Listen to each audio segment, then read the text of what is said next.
Olá, amigos e amigas. Aqui fala o pastor Adolfo Soares. Hoje é quarta-feira, 21 de abril de 2021. Continuamos com o estudo da lição 4 da Escola Sabatina. O título do estudo de hoje é Etapas da Aliança. E em nosso estudo veremos que Deus estabeleceu com Abraão uma aliança em 3 momentos, em 3 etapas. Isso é percebido nos capítulos 12 de Gênesis, 12, depois o 15 e depois o 17. Na primeira etapa, em Gênesis 12, Deus faz um chamado. Eu quero lembrar esse texto para você. Primeiros versos. O Senhor disse a Abrão: saia da sua terra, da sua parentela e da casa do seu pai e vá para a terra que lhe mostrarei.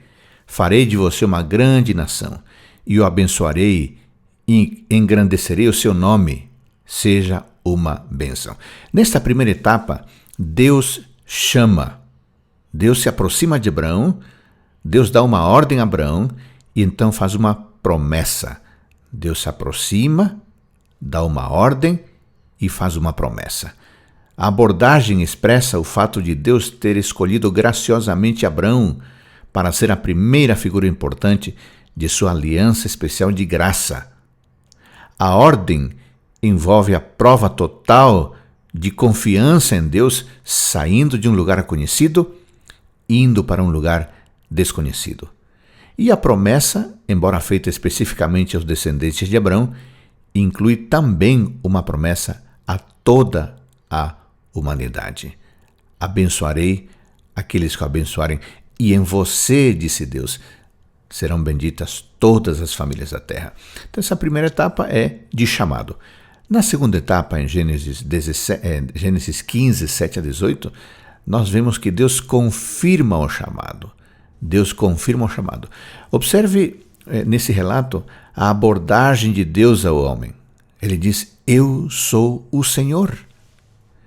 E também o texto diz que o Senhor fez aliança com Abrão. Observe, por outro lado, o chamado à obediência humana. Deus diz: traga-me esta e esta oferta. 3 ofertas.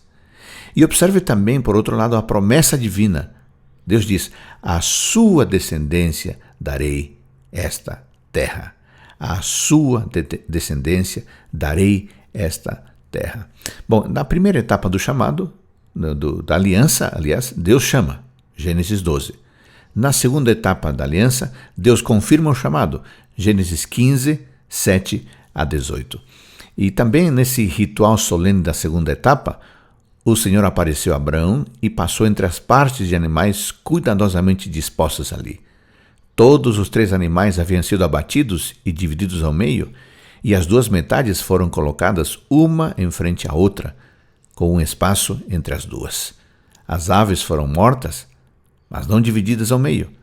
Os que entraram em aliança deveriam andar entre as partes divididas, jurando simbolicamente obediência perpétua às cláusulas, assim acordadas solenemente na aliança. E aí, finalmente, vamos à terceira etapa da aliança, que está em Gênesis 17, 1 a 14. Enquanto que na primeira etapa Deus chama, e na segunda etapa Deus confirma, nesta terceira etapa Deus estabelece um sinal para a aliança. O que acontece neste relato?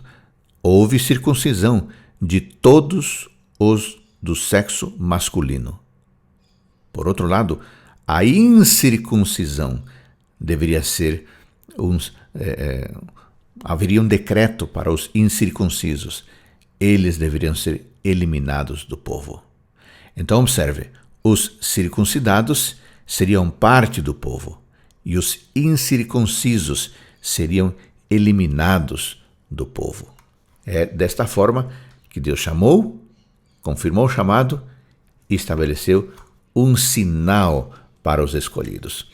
Há ainda um quarto aspecto que eu queria mencionar a você. Quando é que foi renovada a aliança com Abrão?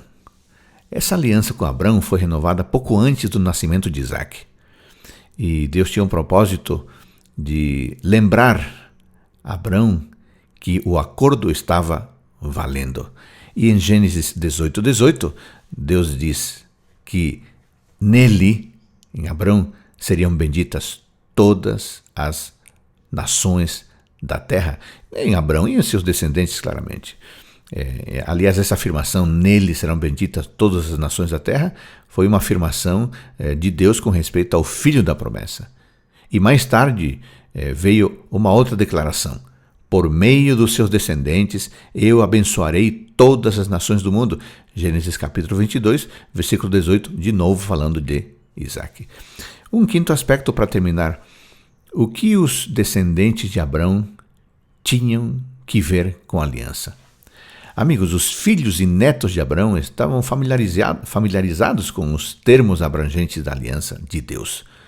Os israelitas foram libertos da escravidão no Egito para que pudessem ser uma bênção para as nações e para que o nome de Deus fosse anunciado em toda a terra, diz Êxodo 9,16. Se eles fossem obedientes às exigências do Senhor, a nação toda de Israel teria muito mais sabedoria, muito mais entendimento do que os outros povos. Mas essa supremacia devia ser alcançada e mantida com um único propósito: para que por meio dos israelitas se cumprisse o plano de Deus para todas as nações da terra, como já havia sido estabelecido em Gênesis capítulo 22, versículo 18.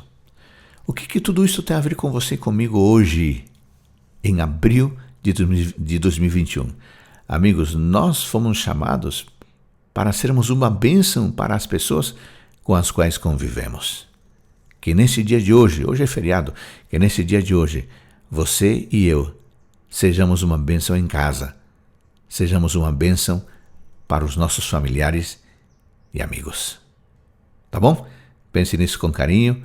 Ótimo dia para você e sua família.